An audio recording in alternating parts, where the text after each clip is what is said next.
Saludos cordiales, estimados. En esta ocasión, continuando con el desarrollo de algunos ejercicios de práctica en vísperas de nuestro examen parcial, vamos a llevar a cabo otro de los ejercicios propuestos. Haremos el ejercicio 4, que consiste en crear un programa que determine si un número es par o impar. Bien, para saber si un número es par o impar, acá en Assembler pues no tenemos a nuestra disposición la función que nos haría esta comparación directa. Podría ser en C, podríamos haber usado Moodle, pero para este caso, como no la tenemos, lo podemos hacer nosotros manualmente, ¿verdad? Sabemos que si un número es par, cuando lo dividimos entre 2, su residuo es 0, porque al ser par pues la división nos queda exacta cuando es entre 2. Así que en pocas palabras, nosotros estamos enfrentándonos con un programa que nos pide que hagamos una división entre 2. Muy sencillo.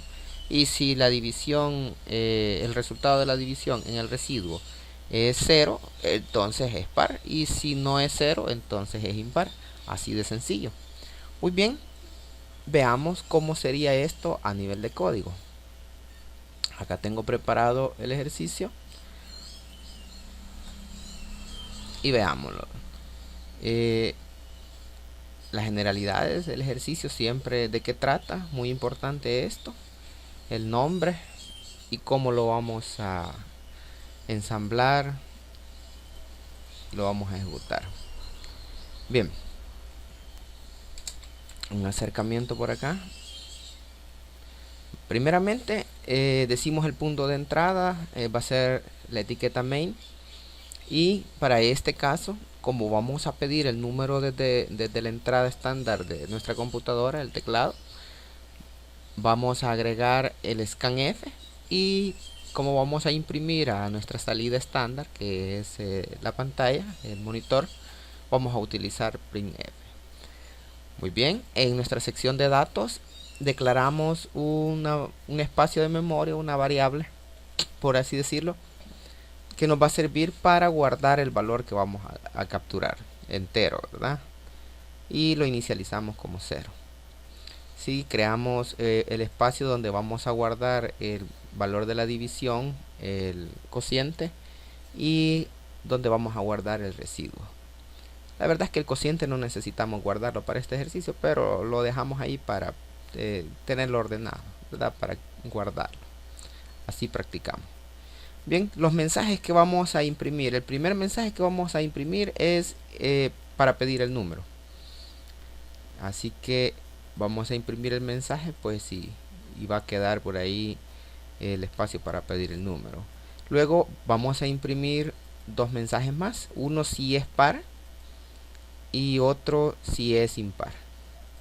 Los nombramos. Y finalmente el formato de entrada lo vamos a utilizar para capturar el número. Muy bien, comienza nuestra sección del programa. Tenemos la etiqueta main y vamos a meter el registro, en este caso EBX, que es donde vamos a estar guardando nuestro número N1.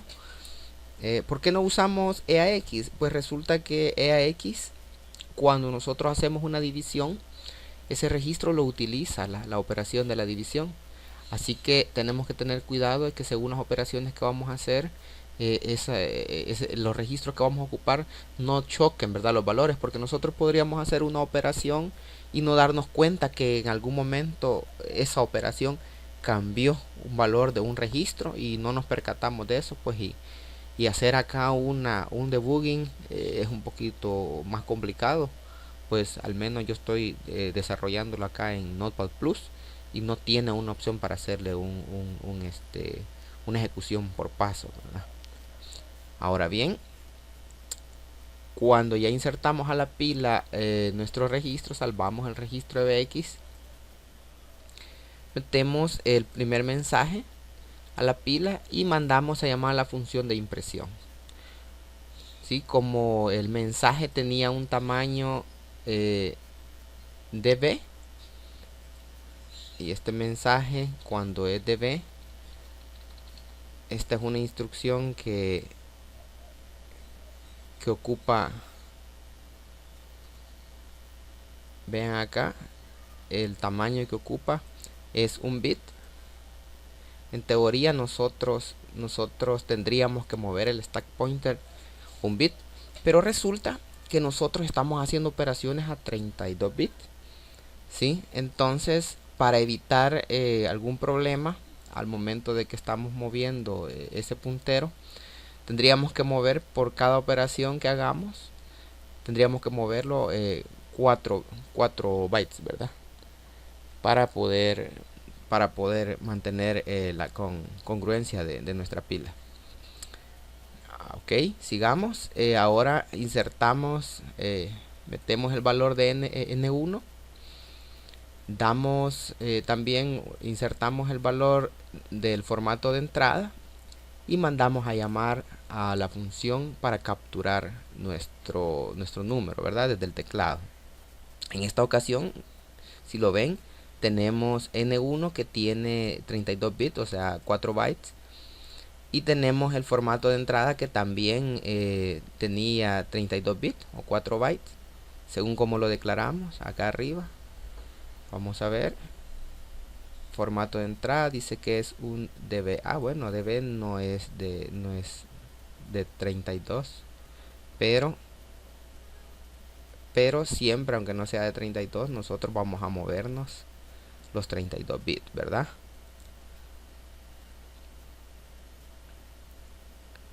Ok. ¿Qué sigue?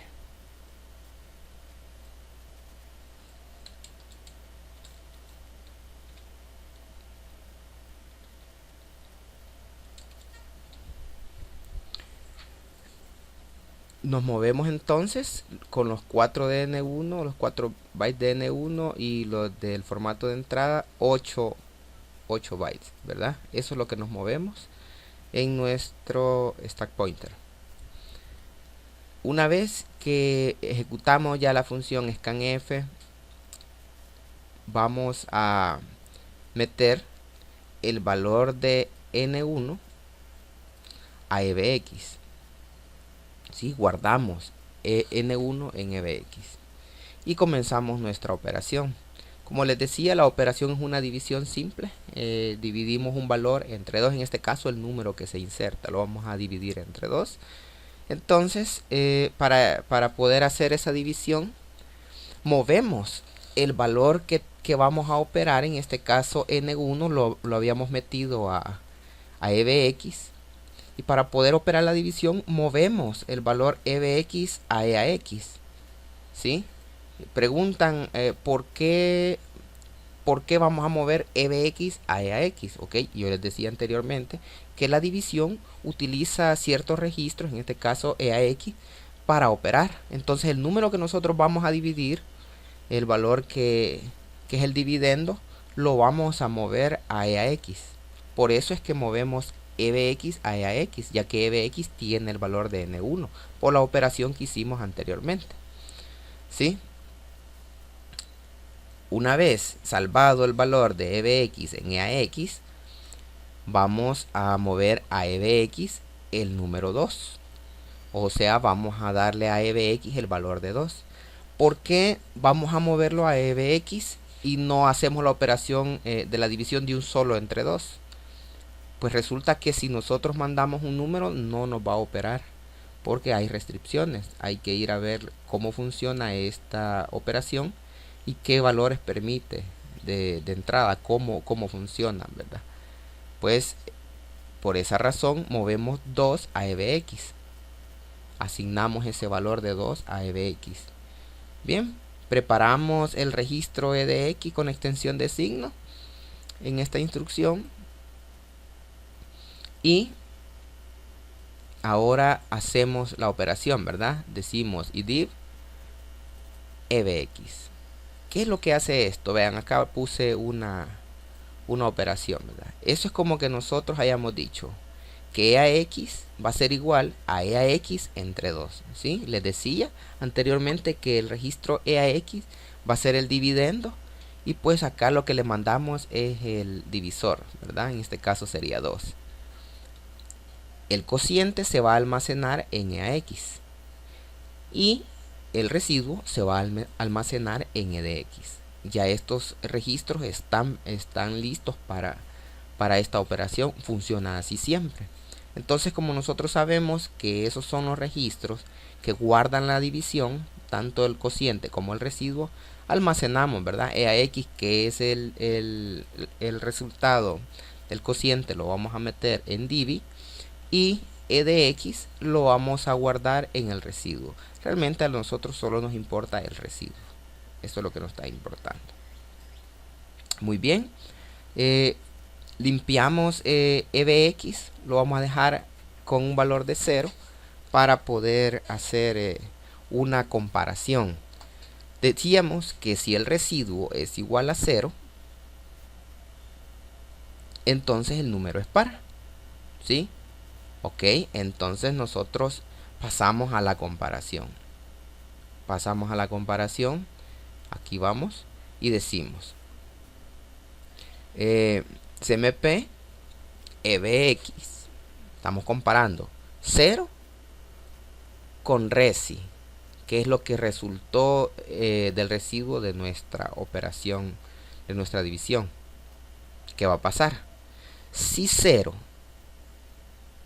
si la respuesta de esto es que son iguales, si eso es 0, si no es 0, va a saltar a impar. Podríamos haber dicho que si es 0 haga una operación, o que si no es 0 haga otra operación, ¿verdad? En este caso, ¿cuál de los saltos condicionales vamos a utilizar? Eso va a depender de la lógica de cada quien. Para este caso se comparó el valor que está en resi con 0. Si son iguales, el resultado de eso sería 0, ¿verdad?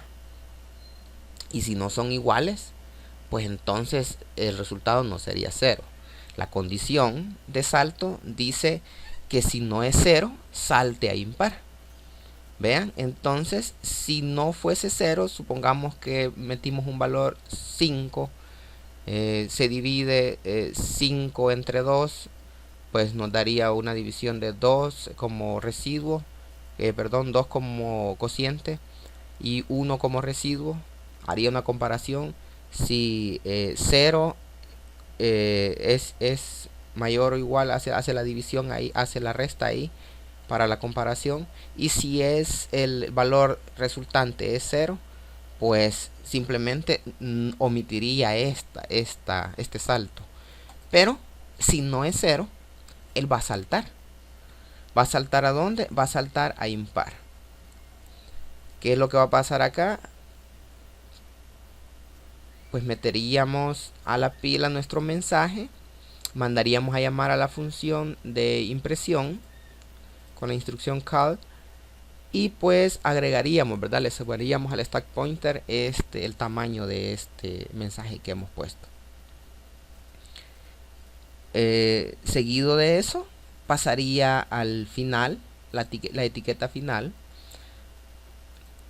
Limpiamos el registro de EAX poniéndole valor 0 y el de EDX también poniéndole un valor 0, ya que no queremos que queden por ahí con valores, ya que hicimos operaciones con esos registros.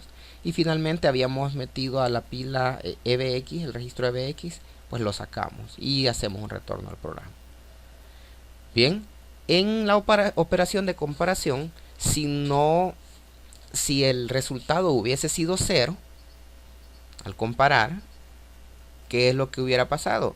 Se hubiera omitido este salto, ¿sí? Este salto que está acá no se hubiese hecho y hubiese pasado a la siguiente instrucción, que era par, porque como eran 0, el resultado quiere decir que era un número par. Entonces hubiésemos introducido el mensaje a la pila diciendo que es par. Lo imprimimos, movemos el stack pointer, el tamaño del mensaje y saltamos a final, ¿verdad? Porque no queremos pasar por impar, ya que esa es otra operación que nos imprime que el número es impar. Bien, saltamos a la etiqueta final y ya en final pues volvemos a hacer lo mismo que anteriormente explicaba. Limpiamos los registros EAX y EDX y finalmente sacamos EBX de la pila y damos el retorno al sistema, ¿verdad? Al control del sistema. Bien, dicho eso, vamos a ver cómo funciona este programa. Hagamos unos cambios aquí, guardémoslos y veamos.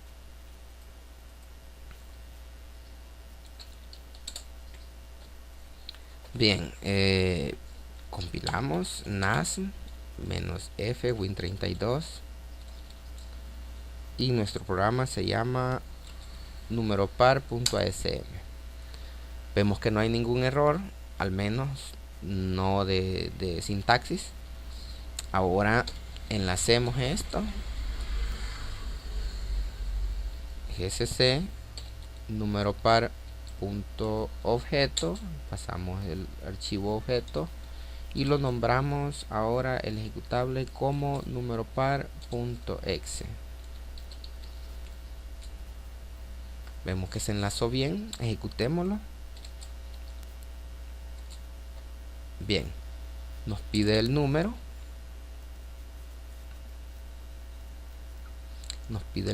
Vamos a poner el número 5. Efectivamente nos dice el número digitado es impar.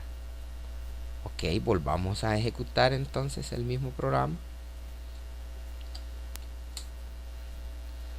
Metamos ahora 100 y vemos que 100 es un número par. Así, de esta manera llevamos a cabo este programa.